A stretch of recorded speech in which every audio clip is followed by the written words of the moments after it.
Agora no tópico 4, nós vamos estudar a nomenclatura dos alcanos. Bom, todos os nomes de moléculas orgânicas elas são formadas por três partes. O prefixo, que vai informar a natureza dos substituintes. Substituintes são grupos de átomos que vão estar ligados a uma cadeia principal que nós vamos determinar na hora de dar um nome para os compostos orgânicos. Então, os substituintes mais importantes que nós temos, os mais simples, seriam esses. Formado com apenas um carbono, é o metil. Todo substituinte tem a terminação -il como característica, ou -ila, caso você preferir colocar uma letra A aqui no final, não teria problema em alguns casos. Quando tem dois carbonos, o prefixo então é -et, termina com -il, você tem o etil. Então esses aqui são os mais comuns, o que aparecem em grande parte dos compostos. Mas com 3 carbonos, o nome seria propil, com 4, butil. Esse aqui com 3 carbonos, mas faltando a ligação no carbono do meio, nós chamamos de isopropil. E esse aqui com 4 carbonos, faltando uma ligação nesse carbono terciário aqui no meio, nós chamamos de tertibutil. Ou seja, existem vários outros substituintes que você vai seguir a regra também, indicando o número de carbonos com a terminação -il. Esses aqui são alguns dos mais comuns, tá certo? Seguindo aqui, nas 3 partes que você precisa juntar para formar o nome das moléculas orgânicas, a segunda é a base, que vai fornecer para você o número de carbonos que vai ter na sua cadeia principal, que você vai ter que selecionar essa cadeia principal, como nós vamos mostrar daqui a pouco, alguns exemplos.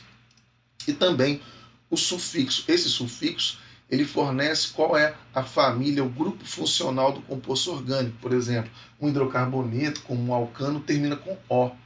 Já um álcool vai terminar com OL, um aldeído com AL, uma cetona com ONA e um ácido carboxílico com OICO, como nós vamos ver no estudo desse capítulo.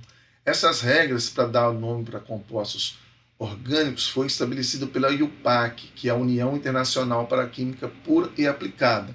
Mas nós também temos alguns nomes que são chamados de usuais, que ao longo do estudo da química orgânica foram utilizados e que hoje ainda não perderam desuso, como nós vamos dar em alguns exemplos durante o estudo desse capítulo.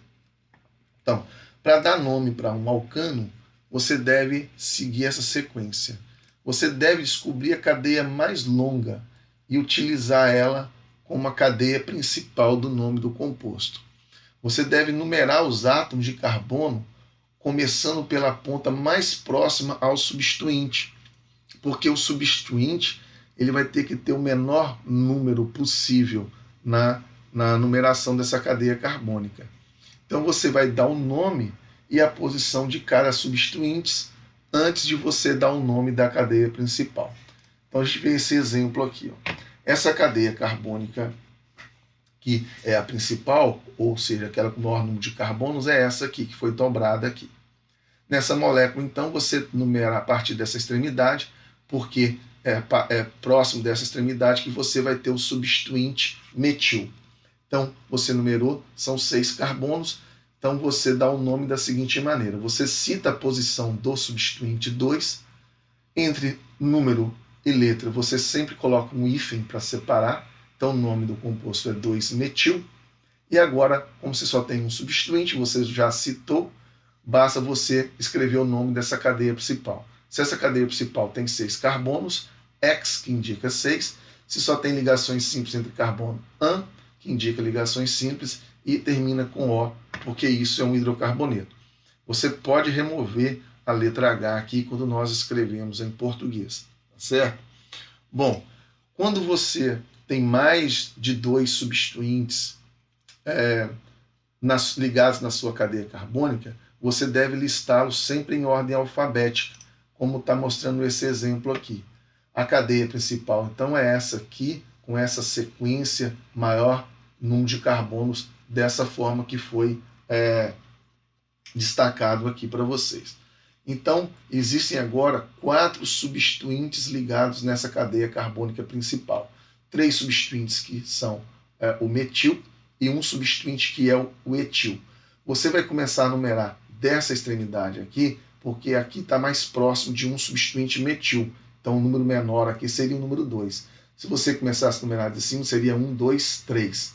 Então estaria errado. Você tem que começar a numerar sempre mais próximo de um substituinte, porque você tem que fornecer a menor sequência de números para os substituintes. Então agora você dá um nome citando os substituintes em ordem alfabética. Então você tem na posição 3 o etil, que vem primeiro na ordem alfabética, 3-etil, e você tem 3 substituintes iguais, que você deve destacar a posição deles na cadeia principal primeiro, que seria 2, 4 e 5. Então, entre números você separa por vírgula, fica 2,4,5. Como são 3 substituintes iguais, você coloca o prefixo quantitativo de 3, que é o tri, e o nome dele que é o metil. Então, o nome é 3-etil, 2,4,5 trimetil, e a cadeia principal, como tem 7 carbonos, é o heptano, certo? Então, 2 exemplos de nomenclatura de alcanos com cadeias ramificadas. Nós também podemos ter alcanos que têm cadeias fechadas. Esses alcanos com cadeia fechada são chamados de ciclo-alcano. Então, os alcanos que formam anéis são chamados de ciclo-alcano. Então, isso só pode ocorrer a partir de compostos que tenham no mínimo 3 carbonos. E caso você tenha 3 carbonos, o seu ciclo-alcano vai ser chamado de ciclopropano. E caso 4 carbonos, ciclobutano. Esse ciclopropano e ciclobutano, ele tem anéis bastante tensos, porque os ângulos de ligação entre carbonos no anel, eles vão ser menores do que 109,5 graus. No ciclopropano, como é o desenho de um triângulo, esse ângulo está aproximadamente igual a 60 graus. Já no ciclobutano, que seria representado por um quadrado, o ângulo é aproximadamente 90 graus. Então estão muito distantes do ângulo tetraédrico de 109,5 graus, portanto existe uma alta tensão nos seus anéis. Então, por causa desse tensionamento no anel, o ciclopropano ele acaba sendo bastante reativo. Então agora mostro alguns exemplos de cicloalcanos que geralmente são desenhados nessa forma de linha, com a figura geométrica indicando o número de átomos de carbono que existe na estrutura no seu, como vértice dessa figura. Então, o ciclo hexano seria um hexágono, né, que você vai ter 6 vértices. Então, o nome do ciclo alcano é igualzinho à regra do nome da cadeia linear de um alcano. Só que antes você tem que indicar a palavra ciclo. Então, se a cadeia é fechada, você escreve ciclo. Se tem 6 carbonos, hex. Se entre os carbonos só tem ligações simples, an, e termina com O, daí vem o ciclo hexano. Se você tem 5 carbonos no seu anel, você tem então o ciclo pentano, e caso tenha 3 carbonos no anel, você teria o ciclo propano. Bom, reações dos alcanos, como as ligações carbono-carbono e carbono-hidrogênio elas são muito fortes, os alcanos eles são muito pouco reativos. Uma das reações mais importantes dos alcanos seria uma reação de substituição, tá certo? Que não está sendo mostrada aqui neste capítulo. Mas na temperatura ambiente, os alcanos eles não reagem com ácidos, bases ou agentes oxidantes fortes.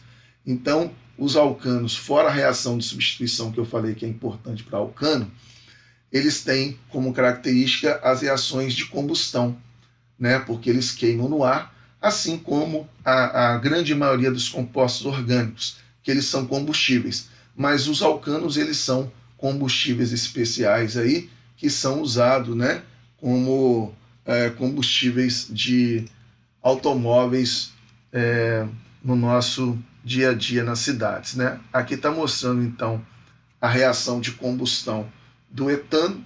Então, toda a reação de combustão, o hidrocarboneto vai reagir com gás ou oxigênio, e se essa combustão for completa, vai sempre produzir CO2 e água, tá certo? E essas reações de combustão, todas elas são exotérmicas.